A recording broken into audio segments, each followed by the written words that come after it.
જન્મ મરણની તમામ કામગીરી છે એ ભારત સરકારના આદેશ મુજબ તમામ પ્રકારે ડિજિટાઇઝ થવું જોઈએ અને અરજદારોને ક્યાંય પણ જવું હોય તો એને ડિજિટલ માધ્યમથી પ્રમાણપત્રો મળી રહે એ સેવા હેતુ કેન્દ્ર સરકારે સિવિલ રજિસ્ટ્રેશન સિસ્ટમ નોંધણીની પ્રક્રિયા શરૂ કરેલ છે, જે વેબ બેઝ કામગીરી થઈ છે.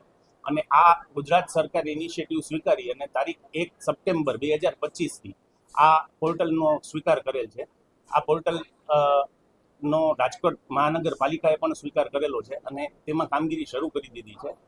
અને 2025 પહેલા જે કામગીરી થતી હતી એ રાજ્ય સરકારના વેબ પોર્ટલ ઈ ઓળખમાં થતું હતું, જેના કરેલા કામગીરીનો ડેટા શિફ્ટિંગની કામગીરી શરૂ છે, જેથી હાલ થોડી ઘણી મુશ્કેલીઓનો સામનો કરવો પડે છે. હા, આની રજૂઆત થયેલી છે અને રાજ્ય સરકારના તમામ અધિકારીઓ આની પાછળ કાર્યરત છે અને સત્વરે આ પરિસ્થિતિનો ઉકેલ આવી જશે.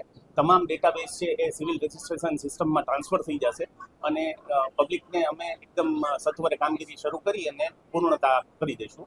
કોઈ નિશ્ચિંત રહેજો, પબ્લિકને કોઈ પરેશાની નહીં આવવા દઈએ.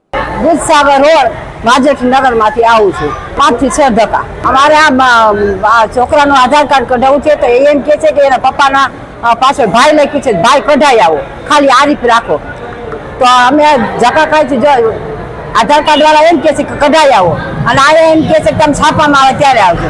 આજ 9 વાગ્યાના અમે ઊભા છીએ, હવે અત્યારે કે તમે ઘરે જાઓ, છાપામાં આવે ત્યારે આવજો, છાપું વાંચીને આવજો, તે પેલા ન આવતા. તો અમારે કેટલાક ધક્કા ખાવાના.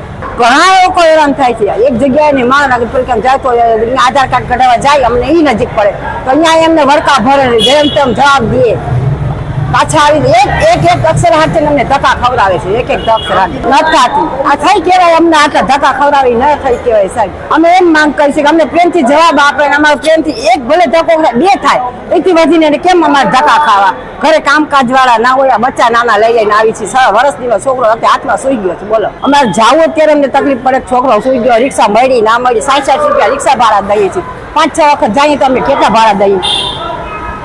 અમે એ કહે છે અમે એને ખરાબી નથી કહેતા, સારા નથી કહેતા, બરાબર. અમને ટાઈમસર અમારું કામ થાય અને આરામથી અમને અમારું કામ કરી દે કે માજી આ કામ તમારું આજે નહીં થાય કાલે થશે તો અમે પાછા જઈ શકીએ છીએ, પાછા બીજી વાર આવી શકીએ છીએ.